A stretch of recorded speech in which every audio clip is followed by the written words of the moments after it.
میرے بھائیو، انسان کے لیے سب سے بڑی نعمت، دولت، اس دنیا میں رہتے ہوئے سب سے بڑی سعادت، خوش نصیبی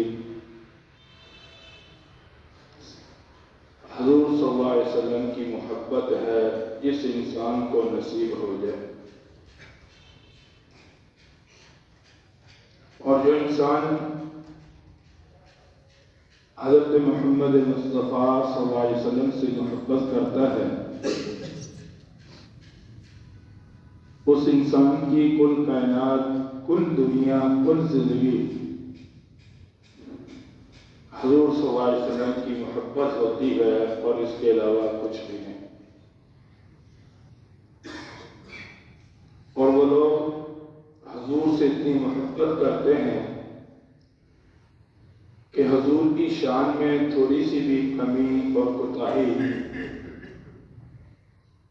اور کسی طرح کی بھی بات سننے کو وہ لوگ تیار نہیں ہوتے۔ اور حضور صلی اللہ علیہ وسلم کی محبت میں لوگ اپنا مال، اپنی جان، سب کچھ قربان کر دیتے ہیں، لیکن حضور صلی اللہ علیہ وسلم کی محبت میں کمی نہیں آنے دیتے۔ اسی لیے آپ صلی اللہ علیہ وسلم کی ایک حدیث ہے کہ لا یؤمن احدکم، کہ تم میں سے کوئی شخص بھی کامل ایمان والا نہیں ہو سکتا۔ انسان کا ایمان اللہ کے ہاں اس وقت تک مکمل نہیں ہو سکتا، اللہ کے ہاں معتبر نہیں ہو سکتا، حتی اکون احب الیہ من والدہ وولدہ والناس اجمعین، حتیٰ کہ میری محبت اس کے دل میں اس کی اپنی جان سے زیادہ ہو، اپنی اولاد سے زیادہ ہو، اپنے ماں باپ سے زیادہ ہو، اور تمام لوگوں سے زیادہ ہو۔ جب حضور کی محبت سب سے زیادہ ہوگی تو اللہ کے ہاں اس کا ایمان قابل قبول ہوگا، اور اگر تھوڑی سی بھی کمی آ گئی تو اللہ کے ہاں انسان کا ایمان قابل قبول نہیں۔ یہ بات تمام مسلمانوں کو یہ ذہن میں رکھنی چاہیے کہ نماز، روزہ، زکوٰۃ، حج، صدقہ، خیرات، لیلۃ القدر کی عبادت، اسی طرح سے شب برات کی عبادت، نماز تسبیح، نفل، تہجد، اشراق، چاشت، انسان کے اس وقت قبول ہوں گے جب انسان کو حضور سے مکمل محبت ہو، اور حضور صلی اللہ علیہ وسلم کو ہر طرح سے اللہ کا رسول مانتا ہوگا اور آخری نبی تسلیم کرتا ہوگا۔ اگر انسان کا تعلق ایسے لوگوں سے ہوا کہ جو حضور کو آخری نبی نہیں مانتے، ان کے ساتھ نرمی ہوئی، ان کے ساتھ دل میں محبت ہوئی، تو اللہ کے ہاں کوئی عبادت بھی قابل قبول نہیں ہوگی۔ میرے بھائیو، حضور صلی اللہ علیہ وسلم کے بارے میں آج کے دور میں سب سے اہم جو عقیدہ ہے وہ عقیدہ ختم نبوت ہے۔ جو لوگ نہیں جانتے ختم نبوت ہے کیا، وہ لوگ مار کھا جاتے ہیں، اور حضور کے بعد جو نبی دعویٰ کرتا ہے کہ میں نبی ہوں اس کو مان بھی لیتے ہیں، اور وہ لوگوں کو مطمئن بھی کرتے ہیں دلیلیں دے کر، دائیں بائیں آگے پیچھے کر کے، اور لوگ مطمئن ہو بھی جاتے ہیں اور اس طرح اپنا عقیدہ خراب کر لیتے ہیں۔ ہماری بدقسمتی یہ ہے کہ ہمارا تعلق اچھے علماء سے نہیں ہوتا، پڑھے لکھے لوگوں سے نہیں ہوتا، جس کی وجہ سے لوگ ہمیں موبائل کے اوپر بھی گمراہ کر سکتے ہیں، دائیں بائیں آگے پیچھے، کیونکہ یہ گروہ بہت زیادہ مالدار ہوتا ہے۔ جو بھی حضور کے ساتھ محبت نہیں کرتا اور حضور کے بعد آخری نبی مانتا ہے، ان کے پاس مال بہت زیادہ ہوتا ہے، دولت بہت زیادہ ہوتی ہے، لوگوں کو اپنے ڈیروں پہ بلاتے ہیں، ان کی مہمان نوازی کرتے ہیں، ان کو کھلاتے ہیں، ان کو پلاتے ہیں، ان کو پیسے دیتے ہیں، ان کو مال و دولت دیتے ہیں، اور یہی وجہ ہوتی ہے کہ لوگ حضور کی ختم نبوت کا انکار کر بیٹھتے ہیں۔ اور جن لوگوں کو شعور ہوتا ہے، علم ہوتا ہے کہ حضور آخری نبی ہیں، حضور صلی اللہ علیہ وسلم کے بعد کوئی نبی نہیں ہو سکتا، وہ لوگ اپنے ایمان کو بچا لیتے ہیں اور اپنا سب کچھ قربان کر دیتے ہیں، اور یہی انسان کی کامیابی ہے۔ ہمارا پاکستان لا الہ الا اللہ محمد رسول اللہ کے اوپر بنا ہے۔ قائد اعظم علامہ اقبال جنہوں نے پاکستان کو بنایا، انہوں نے اسی وجہ سے بنایا تھا کہ پاکستان کے اندر مکمل اسلام نافذ ہو سکے۔ اگر آپ ہسٹری پڑھیں، آپ پڑھے لکھے لوگ اگر آپ جان لیں، پاکستان اس لیے نہیں بنایا گیا تھا کہ یہاں آ کر جو ہے لوگوں کو روزگار اچھا ملے گا، یہاں آ کر لوگوں کو پیسہ بہت زیادہ ملے گا، جنرل پراپرٹی بہت زیادہ ملے گی۔ حالانکہ جو لوگ بیچارے وہاں سے ہجرت کر کے آئے ہیں، ان کو جو زمینیں ملی ہیں وہاں کے حساب سے آدھی سے بھی کم ملی ہیں۔ پاکستان کے بنانے کا مقصد اور اعلان یہ تھا کہ اس ملک کے اندر لا الہ الا اللہ محمد رسول اللہ کو مکمل نافذ کیا جائے اور لوگ اس کے اوپر مکمل عمل کر سکیں۔ اور پھر اسی ملک کے اندر 1953 کے اندر ایک گروہ اٹھا جس کو قادیانیوں کا ایک نام دیا گیا، اور ان کے خلاف ایک تحریک اٹھی کہ جنہوں نے یہ کہا کہ حضور کے بعد جو ہے غلام احمد قادیانی یہ اللہ کے نبی ہیں۔ مسلمانوں نے اس کا انکار کیا، اور پھر اس کے بعد ایک تحریک چلی، مسلمانوں نے قربانیاں دی۔ لکھا ہے کہ 1953 کے اندر 10,000 مسلمانوں کو شہید کیا گیا عقیدہ ختم نبوت کی وجہ سے، اور لاہور کے اندر مسلمانوں کا خون بہایا گیا اور ان کو قتل کیا گیا، ان کو شہید کیا گیا۔ لیکن جو لوگ دین کے اوپر قربانیاں دیتے ہیں، اللہ کی قربانیوں کو ضائع نہیں کرتے۔ بالآخر ذوالفقار علی بھٹو، ان کے دور حکومت کے اندر یہی معاملہ قومی اسمبلی میں آیا۔ 90 دن تک اس کے اوپر بحث ہوئی، اور 11 دن تک قادیانیوں کو قومی اسمبلی میں موقع دیا گیا کہ وہ اپنے آپ کو مسلمان ثابت کریں، وہ اپنا اسلام قرآن و حدیث سے ثابت کریں، لیکن وہ لوگ نہ کر سکے۔ بالآخر پاکستان کا قانون بن گیا کہ جو مرزائی ہیں، جو نبی کے بعد آخری نبی حضور کو نہیں مانتے، ان کا اسلام کے ساتھ کوئی تعلق نہیں، اور وہ اپنے دین اسلام کی کسی طرح کی بھی کوئی تبلیغ نہیں کر سکتے۔ میرے بھائیوں، یہ عقیدہ ایک اتنا اہم عقیدہ ہے کہ حضور صلی اللہ علیہ وسلم کے دور کے اندر بھی یہ فتنے اٹھے تھے، اور آپ صلی اللہ علیہ وسلم کے دور کے اندر اسود عنسی اور مسیلمہ کذاب اس طرح کے لوگ آئے، اور حضرت ابوبکر صدیق رضی اللہ تعالی عنہ نے خلیفہ بننے کے بعد سب سے پہلے ان لوگوں کا خاتمہ کیا، ان لوگوں سے جنگ لڑی جو حضور کے بعد حضور صلی اللہ علیہ وسلم کو آخری نبی نہیں مانتے تھے، اور حضرت ابوبکر صدیق رضی اللہ تعالیٰ عنہ کی زندگی کا مقصد ختم نبوت کے عقیدے کو لوگوں کے دلوں میں پختہ کرنا تھا، اور اس امت کو ایک سبق دینا تھا کہ تمہاری ہر عبادت اس وقت قبول ہوگی جب تم یہ عقیدہ بناؤ گے کہ حضرت محمد مصطفیٰ صلی اللہ علیہ وسلم اللہ کے آخری نبی ہیں، ورنہ اللہ کے ہاں کوئی عبادت قبول نہیں۔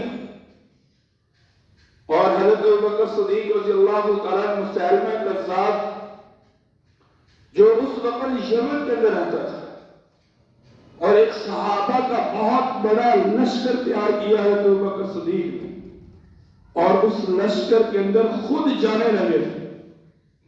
حضرت عمر حضرت علی رضی اللہ تعالیٰ عنہ نے کہا کہ اگر آپ جا رہے ہیں تو پیچھے کیا ہوگا، آپ نہ جائیں، آپ مدینہ میں رہیں اور ان کی کمان کریں۔ بہت زیادہ ضد کرنے کے بعد حضرت علی حضرت عمر کی بات کو مانا اور حضرت ابوبکر اس لشکر سے مدینہ میں رہے۔ حضرت خالد بن ولید اس لشکر کے امیر تھے، اور بہت صحابہ 1200 کے قریب اس جنگ کے اندر، جنگ یمامہ کے اندر صحابہ شہید ہوئے، اور 700 قاری حفاظ وہ شہید ہوئے اس جنگ کے اندر۔ ایسے قاری تھے کہ ان کے اندر قرآن پڑھنے والے ایسے لوگ تھے کہ حضور فرمایا کرتے تھے کہ مجھے اللہ نے حکم دیا کہ میں ان کا قرآن سنوں۔ اور پھر وہ جنگ وہاں لڑی، وحشی بن حرب نے مسیلمہ کو قتل کیا، اور اسی طرح سے اس جنگ کے اندر ایک صحابی حضرت ثابت بن قیس رضی اللہ تعالیٰ عنہ شہید ہوئے۔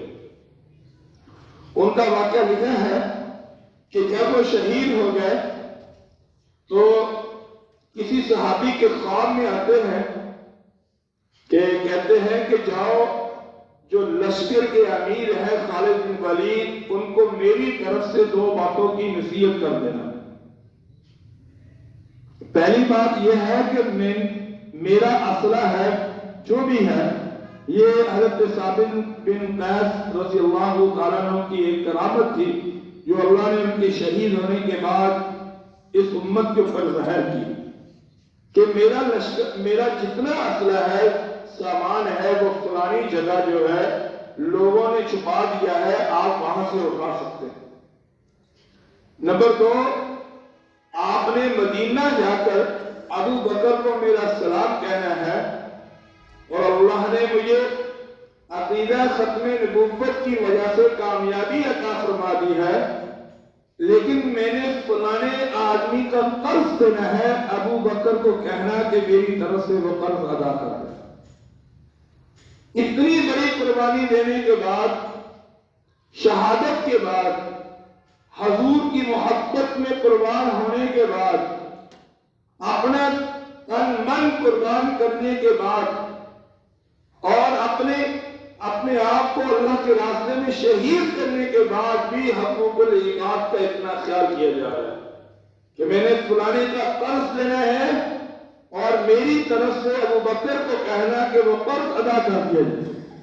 وہ صحابی نیند سے بیدار ہوئے، حضرت خالد بن ولید رضی اللہ عنہ کے پاس آئے۔ حضرت خالد بن ولید رضی اللہ تعالیٰ عنہ نے جب وہاں جا کر اسلحے کی دیکھا تو اسلحہ بھی مل گیا۔ پھر مدینہ پہنچے، مدینہ پہنچنے کے بعد پھر وہاں حضرت ابوبکر کو کہا، حضرت ابوبکر نے اپنے پاس سے اس صحابی کے قرض کو ادا کیا۔ حضرت ثابت بن قیس رضی اللہ تعالیٰ عنہ کے اس عمل کی وجہ سے اللہ تعالیٰ نے ہمیں 2 سبق دیے کہ حضور کی محبت میں اپنا سب کچھ قربان کر دو، اپنی جان، اپنے مال، اپنا گھر، اپنا بار، سب کچھ قربان کر دو، دین کے اوپر اپنا سب کچھ لگا دو، اور اگر کسی کا دینا ہے تو اس کو ادا کرو۔ لوگ تو پیسے لے کر مکر جاتے ہیں، قرض لے کر پھر قرض جس نے دیا ہوتا ہے اس کو بار بار چکر لگواتے ہیں، اس کو پریشان کرتے ہیں، اس کو کہتے ہیں کہ اس سے لے ہوتا لے لے، فلانی باتیں۔ میرے بھائیوں، یہ اتنا بڑا ظلم ہے، یاد رکھنا کہ موت کے بعد قرض اللہ کبھی معاف نہیں کرے گا، بلکہ حضور اس شخص کا جنازہ نہیں پڑھاتے تھے جس نے قرض دینا ہوتا تھا، پہلے اس کی قرض کی ذمہ داری دی جاتی تھی، پھر حضور صلی اللہ علیہ وسلم جنازے کی تیاری کرتے تھے۔ اس سے پہلے نہیں، حضور صلی اللہ علیہ وسلم نے ایک دن اعلان کیا کہ لوگوں، اگر میں نے تمہارا کسی کا کچھ دینا ہے تو آج مجھ سے وصول کرو۔ اس طرح کے اعلان ہمیں کرنے چاہیے اپنی موت سے پہلے، اپنی زندگی میں، اپنی صحت میں، اپنی جوانی میں، اپنی مالداری میں، اپنے بڑھاپے میں ہمیں اس طرح کے اعلان کرنے چاہیے اپنے رشتہ داروں سے، اپنی بہنوں سے، اپنی بیٹیوں سے، اپنے بیٹوں سے، اپنے دوست احباب سے، اپنے بازار والے لوگوں سے، ان لوگوں کے ساتھ جن کے ساتھ ہمارے معاملات ہیں، جن سے ہم لین دین کرتے ہیں، ہمیں جا کر ان کو کہنا چاہیے کہ اگر ہمارے ذمہ تمہاری کوئی چیز ہے تو بھائی لے لو، آج تو ہم دے سکیں گے لیکن موت کے بعد نہ ہمارے پاس پیسہ ہوگا نہ دینے کا وقت ہوگا۔ خیر، یہ تو قرض والی بات بعد میں ہے۔ اللہ تعالیٰ نے حضور صلی اللہ علیہ وسلم کو یہ مقام دے کر بھیجا ہے۔ میرے بھائیوں، عقیدہ ختم نبوت صرف ایک ہمارا عقیدہ نہیں بلکہ ہماری عقیدت بھی ہے۔ عقیدہ ختم نبوت ہمارا ایمان بھی ہے، عقیدہ ختم نبوت ہمارا ایمان بھی ہے اور ہماری محبت بھی ہے۔ عقیدہ ختم نبوت ہمارا ایمان بھی ہے اور ہمارا عشق بھی ہے۔ عقیدہ ختم نبوت ہمارا ایمان بھی ہے، ہماری روح بھی ہے۔ عقیدہ ختم نبوت ہمارا ایمان بھی ہے، ہمارا سانس بھی ہے۔ عقیدہ ختم نبوت ہماری زندگی بھی ہے اور ہماری مقصد زندگی بھی ہے۔ اور عقیدہ ختم نبوت ہمارا ایمان بھی ہے، ہماری محبت بھی ہے۔ عقیدہ ختم نبوت ہماری عبادت بھی ہے۔ عقیدہ ختم نبوت ہماری حیات بھی ہے۔ عقیدہ ختم نبوت ہماری کامیابی ہے، ہماری آخرت ہے۔ عقیدہ ختم نبوت ہماری منظر ہے۔ اس کے بغیر انسان کی اللہ کے ہاں کوئی عبادت بھی قابل قبول نہیں ہو سکتی۔ اسود عنسی یہ یمن میں رہتا تھا، ایک بہت بڑے صحابی ابو مسلم، بلکہ یہ تابعی ہیں، ابو مسلم خولانی، ایک دفعہ اسود عنسی کا اس کے ساتھ سامنا ہوا تو اسود عنسی کہنے لگا، اتشہد انی رسول اللہ، کیا گواہی دیتا ہے تو میں اللہ کا رسول ہوں؟ تو آگے سے ابو مسلم خولانی کہنے لگے کہ میں نہیں گواہی دیتا کہ تو اللہ کا رسول ہے۔ پھر کہنے لگا، اتشہد انی رسول اللہ، کہنے لگا لا، نہیں۔ پھر کہا اتشہد انی رسول اللہ، کہا نہیں۔ کہا اشہد ان محمد رسول اللہ، کیا تو گواہی دیتا ہے کہ محمد اللہ کے رسول ہے؟ تو ابو مسلم خولانی کہنے لگے، قال نعم، کہا جی ہاں میں گواہی دیتا ہوں بے شک محمد صلی اللہ علیہ وسلم اللہ کے رسول ہیں اور آخری نبی۔ اسود عنسی کو غصہ آیا اور اس نے آگ جلائی، بہت زیادہ لکڑیاں جمع کر کے، اور آگ جلانے کے بعد کہا کہ جاؤ ابو مسلم خولانی کو گرفتار کر کے لاؤ، اور پھر گرفتار کرنے کے بعد اس کو آگ میں داخل کرو۔ ابو مسلم کہنے لگے، تمہیں مجھے گرفتار کرنے کی اور آگ میں پھینکنے کی ضرورت نہیں، میں اللہ کے نبی سے محبت کرتا ہوں اور میں ختم نبوت پہ پورا یقین رکھتا ہوں کہ اللہ کے نبی حضرت محمد مصطفیٰ صلی اللہ علیہ وسلم کے بعد کوئی نبی نہیں۔ حضرت محمد مصطفیٰ صلی اللہ علیہ وسلم اللہ کے آخری نبی ہیں۔ میں اعلان کرتا ہوں اور یہ اعلان کرنے کے بعد آگ میں داخل ہو گئے اور آگ میں بیٹھ گئے. تھوڑی دیر بیٹھنے کے بعد صحیح سلامت واپس اسود عنسی کے پاس چلے گئے. اور آگ نے ابو مسلم، یہ تاریخ کا واقعہ ایک بہت بڑا واقعہ کتابوں میں لکھا ہے کہ اس آگ نے ابو مسلم خولانی کے ایک بال کو بھی نہیں جلایا. پورے جسم کو تو جلانے کی دور کی بات ہے کہ جسم کو چھوا بھی نہیں. جس طرح حضرت ابراہیم علیہ السلام کے اوپر آگ گلزار بنی، اسی طرح حضرت محمد مصطفیٰ صلی اللہ علیہ وسلم سے محبت کرنے والوں کے لیے بھی آگ گلزار بنی. اور پھر وہی ابو مسلم خولانی یمن سے ہجرت کر کے مدینہ پہنچتے ہیں، حضور کی محبت لے کر، حضور کی زیارت کی ایک طلب لے کر جب مدینہ پہنچتے ہیں تو پتہ چلا کہ حضور دنیا سے رخصت ہو گئے. بڑے پریشان ہوئے، آنکھوں میں آنسو آئے، کیونکہ جن لوگوں کے دل میں اللہ کے نبی کی محبت ہوتی ہے میرے بھائیوں، ان لوگوں کی دنیا ہی حضور کی محبت ہے، ان لوگوں کی نیند ہی حضور کی محبت ہے، ان لوگوں کی تجارت ہی حضور کی محبت ہے، ان لوگوں کی جو دکان ہی حضور کی محبت ہے، ان لوگوں کا مقصد ہی حضور کی محبت ہے، ان لوگوں کے معاملات ہی حضور کی محبت ہے، ان لوگوں کے لین دین ہی حضور کی محبت ہے، ان لوگوں کی نظروں میں حضور کی محبت کے علاوہ اور کسی چیز کی کوئی اہمیت ہی نہیں تھی. اور آنکھوں میں آنسو آئے. اچانک حضرت عمر فاروق رضی اللہ تعالیٰ کا سامنا ہوا. کہاں سے آئے؟ کہا یمن سے. کہا وہاں جائے کہ حضور کی عاشق میں آگ میں شرار لائی، آگ میں بیٹھا رہا، آگ میں اس کو چھوا تک نہیں. کہا میں وہاں سے آیا ہوں. کہا وہ کون ہے؟ ابو مسلم خاموش ہو گئے. کہا تھوڑی دیر کے بعد حضرت عمر فاروق کہنے لگے کیا تو نہیں ہے وہ؟ تیرا چہرہ اسی طرح چمک رہا ہے، مجھے لگتا ہے کہ تو وہ حضور کا عاشق ہے، تو حضور سے محبت کرنے والا ہے، تجھے آگ نے نہیں جلایا. تھوڑی دیر کے بعد آنکھوں میں آنسو لا کر کہنے لگے ہاں میں وہ خوش نصیب انسان ہوں جس نے حضور کی محبت میں یہ قربانی دی. حضرت عمر نے ان کا بوسہ لیا، حضرت عمر نے ان سے محبت کی، وہ غائب ہو گئے. حضرت عمر ابو بکر کو کہنے لگے آج میں تمہیں حضور کا عاشق دکھاتا ہوں. ان کو تلاش کرتے لائے، حضرت ابو بکر کے سامنے بٹھا دیا. حضرت ابو بکر اور وہ ابو مسلم دونوں بیٹھے ہوئے ہیں. حضرت علی، حضرت عثمان، حضرت عمر چاروں طرف سے ان کو دیکھ رہے ہیں. اور ابو بکر صدیق رضی اللہ تعالیٰ عنہ ان کے چہرے کی زیارت کر رہے ہیں، ان کا دیدار کر رہے ہیں کہ جس نے حضور کی محبت میں آگ میں گئے اور آگ نے ان کو کچھ بھی نہیں کیا اور ان کی زیارت کی جا رہی ہے.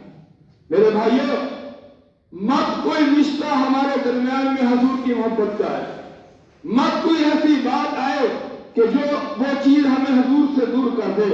ہمارے لیے مسلمان اور اسلام والے کے لیے سب سے زیادہ اہم چیز جو ہے وہ حضور صلی اللہ علیہ وسلم کی محبت ہے اور اس کے علاوہ کچھ نہیں. اللہ نے حضور صلی اللہ علیہ وسلم کو مقام اتنا دیا. ہاتھ اٹھائے عمر کے لیے، اللہ نے عمر کو اسلام میں داخل کر دیا. ہاتھ اٹھائے بدر کے اندر، اللہ نے بدر میں فتح دے دی. ہاتھ اٹھائے مدینہ کے اندر قحط پڑا ہوا ہے، اللہ نے مدینے کے قحط کو دور کر دیا. ہاتھ اٹھائے حضرت ابو ہریرہ کی والدہ کے لیے، اللہ نے ہدایت دی. حضرت ابو ہریرہ پریشان حضور صلی اللہ علیہ وسلم کے پاس ہیں، کہنے لگے اے ابو ہریرہ تم کیوں پریشان؟ کہتے ہیں یا رسول اللہ صلی اللہ علیہ وسلم جب میں گھر جاتا ہوں میری ماں آپ کو گالیاں دیتی ہے، مجھ سے برداشت نہیں ہوتا کہ کوئی آپ کو کوئی کچھ کہے. میرا دل کرتا ہے کہ میں اپنی امی کی جو زبان ہے وہ کاٹ دوں، اور اگر آپ کی اجازت ہو تو میں اس کی گردن کاٹ کر آپ کے قدموں میں لا کر رکھ دوں. کہا کہ ابو ہریرہ یہ کام نہیں کرنا، ماں ہے تمہاری. کہا اگر میری آپ کو اتنا ہی میری ماں کا ہے خیال، آپ ہاتھ اٹھائیں کہ اللہ میری ماں کو ہدایت دے. حضور صلی اللہ علیہ وسلم نے اللہم اہدی ام ابو ہریرہ، اے اللہ ابو ہریرہ کی ماں کو ہدایت دے۔ یہ دعا کی، ابو ہریرہ نے وہاں سے اپنے گھر کی طرف دوڑ لگا دی۔ راستے میں کسی نے پوچھا کہ اتنا تیز کیوں دوڑے جا رہے ہو؟ کہا کہ اس لیے دوڑا جا رہا ہوں، دیکھتا ہوں گھر میں میرے ابو ہریرہ پہنچتے ہیں یا حضور کی دعا پہنچتی ہے۔ جب اپنے گھر کے پاس گیا، دروازہ اندر سے لگا ہوا اور اندر سے پانی کی آواز آ رہی ہے، کھٹکھٹایا، کہا بیٹا انتظار کرو میں غسل کر رہی ہوں۔ کہا اماں یہ دوپہر کا وقت کیوں غسل کیا جا رہا ہے، کیا وجہ ہے غسل کی؟ تو کہنے لگی کہ بیٹا میں مسلمان ہو چکی ہوں اور میں پاک ہو کر حضور کے پاس جا کر حضور کے قدموں میں بیٹھ کر کلمہ پڑھنا چاہتی ہوں۔ ابو ہریرہ کہتے ہیں کہ اماں میرے نبی کی دعا تمہارے گھر میں پہنچ گئی ہے، آج نبی کی دعا کے صدقے سے تجھے مل گیا ہے سب کچھ، اور یہی دعا قیامت کے دن ہماری بخشش کا سبب ہے۔ حضور وہاں ہاتھ اٹھائیں گے، وہاں حضرت آدم سے لے کر حضور صلی اللہ علیہ وسلم عیسیٰ تک جتنے نبی آئے وہ سارے حضور کے در پہ جائیں گے اور کہیں گے کہ آپ دعا کریں اللہ سے کہ اللہ ہمارا حساب شروع کر لے۔ ہر کوئی نفسی نفسی کہہ رہا ہوگا اور میرا نبی امتی امتی کہہ رہا ہوگا۔ حضور وہاں سجدے میں سر رکھیں گے، ایسی دعا کریں گے، ایسی اللہ کی تسبیح کریں گے، ایسی اللہ کی تعریف کریں گے۔ حضور نے فرمایا کہ وہ تعریف کبھی اللہ کی کسی نے نہیں کی ہوگی جو میں کروں گا۔ اللہ کی رحمت کو جوش آئے گا اور آواز آئے گی کہ نبی آپ اپنے سر کو سجدے سے اٹھائیں اور مانگیں جو مانگیں گے آج اللہ آپ کو عطا کریں گے۔ حضور اپنے سر کو سجدے سے اٹھائیں گے۔ زبان سے میرے بھائیوں بات بڑی پتہ کی ہے، وہاں حضور یہ نہیں کہیں گے کہ اللہ میری بیٹی کو جنت دے دے، وہاں حضور یہ نہیں کہیں گے کہ اللہ میرے داماد کو جنت دے دے، وہاں حضور یہ نہیں کہیں گے اے اللہ جو میرے خاندان والے ہیں ان کو جنت میں داخلہ دے دے۔ میرے حضور کی زبان سے یہی نکلے گا اے اللہ جو میری امت کے گناہ گار ہیں، جو میری امت کے سیاہ کار ہیں، جو میری امت کے خطا کار ہیں، جن کے ان گنت گناہ ہیں، جن کے پاس کچھ بھی نہیں ہے، اے اللہ صرف میری محبت لے کر آئے ہیں، اے اللہ تم کو جنت میں داخلہ دے۔ یہ میرے حضور کے صدقے سے ہر آسد کبھی کبھی اللہ کی قسم کبھی کبھی تراویح میں بیٹھے قبر کی زندگی کی طرف نظر جائے، اپنے اعمال کی طرف نظر جائے، اعمال میں کچھ بھی نہیں ملتا کہ جس کی وجہ سے کہ ہماری بخشش ہو جائے، جس کی وجہ سے میں موت کے وقت کلمہ نصیب ہو جائے۔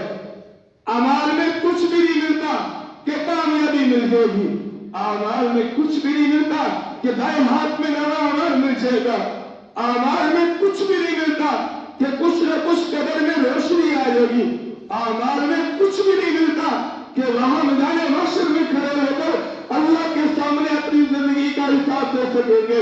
اگر غور کریں آج ہمارے بھائیوں جتنے ہم بیٹھے ہیں، اگر اللہ مجھ سے میری چوری کا سوال کرے گا میرے پاس کیا جواب ہے؟ اگر اللہ نے مجھ سے میری رات کی سوال کیا میرے پاس کیا جواب ہے؟ میرے دن کا سوال کیا میرے پاس کیا جواب ہے؟ جب سب کچھ آسرے سارے دروازے بند ہو جاتے ہیں، ایک دم ایک دماغ میں خیال آتا ہے چلو کچھ نہیں کچھ بھی نہیں، حضور کی سفارش وہاں ضرور نصیب ہوگی، وہاں حضور کی سفارش اس امت کے گناہ گاروں کے لیے ضرور ملے گی۔ اس لیے بھائیوں اپنے دل میں حضور کی محبت لے کر جیو، اپنے دل میں حضور کا دین لے کر جیو، اپنی زندگی میں حضور کے ساتھ وفا لے کر جیو۔ مت ان لوگوں کو سپورٹ کرو جو لوگ حضور سے مخلص نہیں، مت ان لوگوں کے ساتھ وفا کرو جن کے دل میں حضور کی محبت نہیں، مت ان لوگوں کے ساتھ اپنا اٹھن بیٹھن کرو جو حضور سے محبت نہیں کرتے اور جن کے دلوں میں حضور کا بغض ہے، جو بیرون لوگوں کو راضی کرنے کے لیے یہاں پاکستان کے اندر ایسے لوگوں کی حمایت کرتے ہیں کہ جو حضور کے مخالف ہیں۔ ان لوگوں کے ساتھ ہمارا بالکل بھی تعلق نہیں۔ حضرت سمیہ رضی اللہ تعالی ایک عورت ہے، ابو جہل نے پکڑا، کہا اپنے دل سے حضور کی محبت نکال دے، کہا نہیں نکال سکتے، مارا، کہا نہیں نکال سکتے۔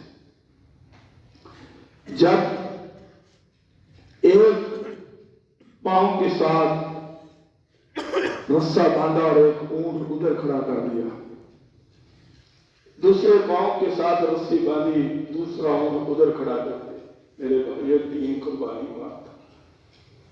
ہم تو بڑے شاطر راستے سے دنیا میں جنت جاتے ہیں، جھوٹ بھی نہ چھوڑیں، ڈرامے بازی بھی نہ چھوڑیں، غلط چیزیں بھی نہ چھوڑیں، زنا بھی نہ چھوڑیں، غلط محفلیں بھی نہ چھوڑیں، حرام کاری بھی نہ چھوڑیں۔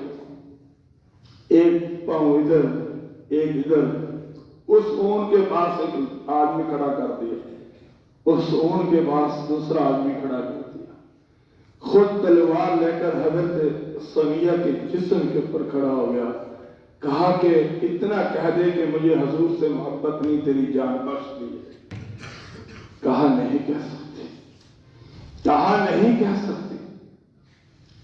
ابو جہل نے اشارہ کیا، اونٹ دوڑے، جسم کے دو ٹکڑے ہو گئے، ایک ٹانگ ادھر ہوگی ایک ادھر ہوگی، درمیان میں زبان سے یہ آواز آئی کہ زمین و آسمان میں رہنے والے لوگوں، گواہ رہنا کہ سمیہ نے حضور سے وفا کا پورا عہد پورا کر دیا، اپنی جان اللہ کے راستے میں دے، اپنے جسم کو اللہ کے راستے میں کٹوا دیا، تو ٹکڑے کروا دیے، لیکن حضور کی محبت کا سودا نہیں۔